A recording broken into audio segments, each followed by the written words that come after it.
Tonight's topic is about local artists.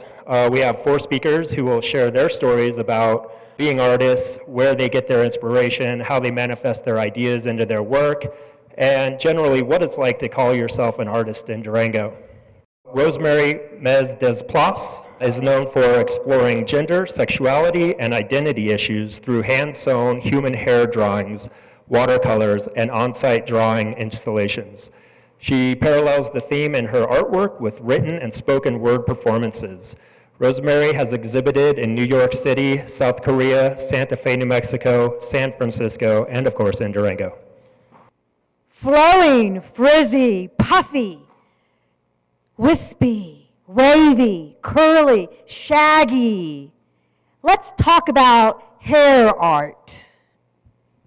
So, in order to talk about hair art, we have to go back to the beginning, the origin of the hair art. So it comes from me doing these large wall drawings, and this one is from 1998, which is when I started them. So I'm using a Conte wax crayon, and I'm drawing directly on the wall. And as I'm creating these, I'm really focusing on the line work. The line work is scratchy, and it's loose, and it's gestural, and it's crawling across that wall. And then I'm also thinking in terms of the challenge, because doing these wall drawings is like working without a net. There's no erasing, you just keep drawing, and you hope you can finish it in time. So this is the most recent wall drawing that I did, and hopefully some of you were able to see it at the Durango Art Center. It incorporated some fabric as well as the drawing itself. So I wanted to show you this detail. A friend of mine back in 1998 was looking at the wall drawings and looking at the line work, and she said, you know what? That line work reminds me of hair. And I thought, you know what? That's an interesting idea. Hair. I wonder if I could do something with hair. So I started to collect my hair in 2000. My lovely husband over here is going to pass around my first bin of hair. And if you dare to look at it, because it's a little scary. So I'm collecting my hair. I'm working on a series of works about gender and religion. So using hair kind of makes sense to me, because in the Bible you've got Samson, who, when he gets his hair cut, loses his strength. And then you also have Mary Magdalene washing the feet of Christ with her hair. So I'm seeing all this symbolism in hair and trying to use it. And I tried gluing it on paper, and it looks really clunky and messy.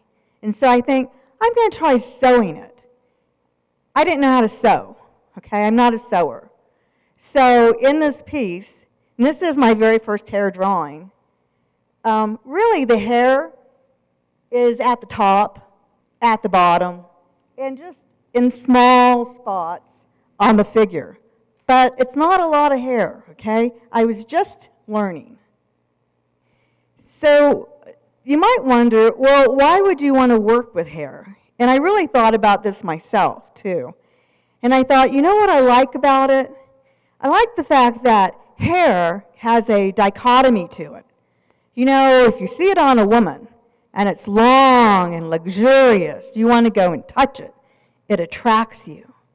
But if you find a hair isolated in your soup, or on your hotel pillow before you've gotten into the bed, then it repulses you. So I like the idea that hair can both attract you and repulse you. And that made me go, yeah, I want to use hair as art. So here is a couple of things on this slide about symbolism. If you really want to read a great book about hair, Entanglement, The Secret Life of Hair by Emma Tarlow is a great book if you really want to research it, which I did. So I tried to figure out, what can I do with the hair? How can I use it? So I tried sewing it into different types of paper. I tried sewing it into mylar, which is like a plastic type of paper. It's very transparent. And then I thought, well, what if I took this mylar drawing and I cast it into resin? What would happen to the hair? Like, I wondered, would the hair last? I know it's very archival, But resin heats up. Maybe it would burn the hair. I don't know. So my husband's handing out a resin drawing, which is similar to what you see on the left. And so the Medusa piece, the snakes or the penises on her head are color pencil, but her face and the pattern around is hair. And so the hair, before the resin would dry, the hair would kind of move around in the resin, and it was alive. And then all of a sudden the resin would dry, and it would kind of trap the hair. And so it was an interesting idea to me of what was happening to the hair itself. I don't do these pieces anymore. You kind of have to hold it up to see it. So I'm showing two works here separated by 10 years. One's from 2008 and one's from 2018, which is the first hair drawing I did this year. It has shown at the Durango Art Center. It also showed over at Studio And I'm showing you this piece because working with hair took me a long time to figure out how to sew with it. And what do I want to do with it? And I finally figured out it's a drawing. So all I have to do is take those techniques that you learn in a drawing class, stippling, hatching, cross-hatching, and apply those techniques to my sewing. And so when you look at these works, here's the hatching part on this form, and here's the stippling part over here. And then hopefully, when you look at the two, you can also see that I got a little bit better at my sewing, okay? I wasn't so great in the beginning. And like any medium that you pick up, you've got to practice. You can't be a great oil painter after you've done 2 oil paintings or after you've been painting for a year.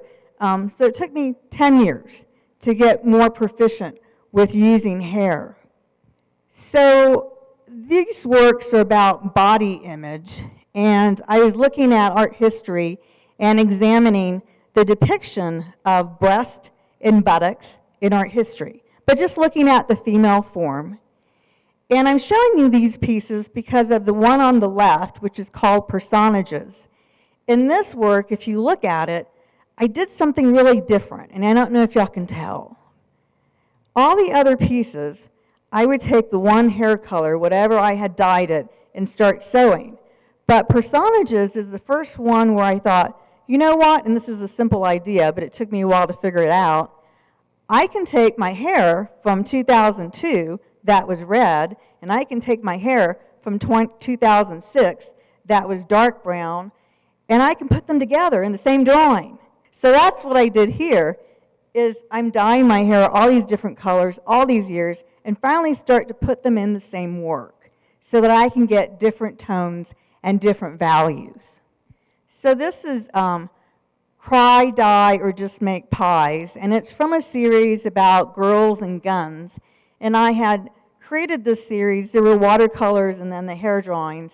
And it was about the connection between femininity, sexuality, and guns. You see them in film and in television. You see them in artwork as well. And so I wanted to take that, look at it, and examine it. And why is it that when you see a movie and they've got a girl running along with a gun, she's got to wear the shortest skirt ever, okay? No bra and high heels, okay? So I thought, I'm going to take it one step further. She's not going to be wearing clothes. So I've got lots and lots of pieces that depict women who are nude, who are carrying guns. And I actually had models that I hired that worked in my studio, and I borrowed guns from my brother-in-law. So I had the models holding the guns and worked with them in my studio. I did want to say one other thing about this piece, and that is that if you look at the image on the right, one of the things about the hair drawings is they're very, very hard to photograph. And it took me a while to figure that out. And the photographer I had said, you know what, I know they're two-dimensional pieces, and they're flat. We're just going to look at them from the front. But we really should shoot them from different angles because people may not be able to tell it's hair and not pencil. And then Peck, Not Prick is from the Intimacy series, which was my response to bromance movies that were so popular a few years back. And I put this up here because This piece is 27 by 35 inches, which is not incredibly big, but this is the largest hair drawing I've ever done. That's just pure hair, nothing else in it, no watercolor or anything else. And it took about, for those who want to know how long does it take you to do something, it took about 3 or 4 months to do this. And I'm just showing you the details so you can see that. So what's next? Well, I'm always looking for a challenge. I don't like to just keep doing what I know I can do, but I want to try and do things I don't know if I can do. So my hair is now going gray, okay? The gray is coming in fast and furious. I can't stop it. Well, I could. I guess I could dye it out, but I'm not going to. So now I am collecting my hair, and now I'm sorting and pulling the gray hairs out and putting them aside. The image on the left is a wall drawing from the Durango Art Center, okay? And then I decided to redo the image in gray hair. So on the right is actually my first hair drawing with my gray hair.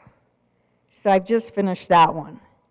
And I like it. It's a little bit looser than what I was doing before, and I like the change of going to gray. And this is my last slide. And so it just lets you know what I'm doing in the future, where I'm showing now. If you're in Denver, you could see my work at Core New Art Space. In the summer, I'm in the jury show over at the Durango Art Center with other people, with Dan, and also in a show in California, and then it goes all the way into 2019. So there you go. Thank y'all for being such a great audience. Thank you.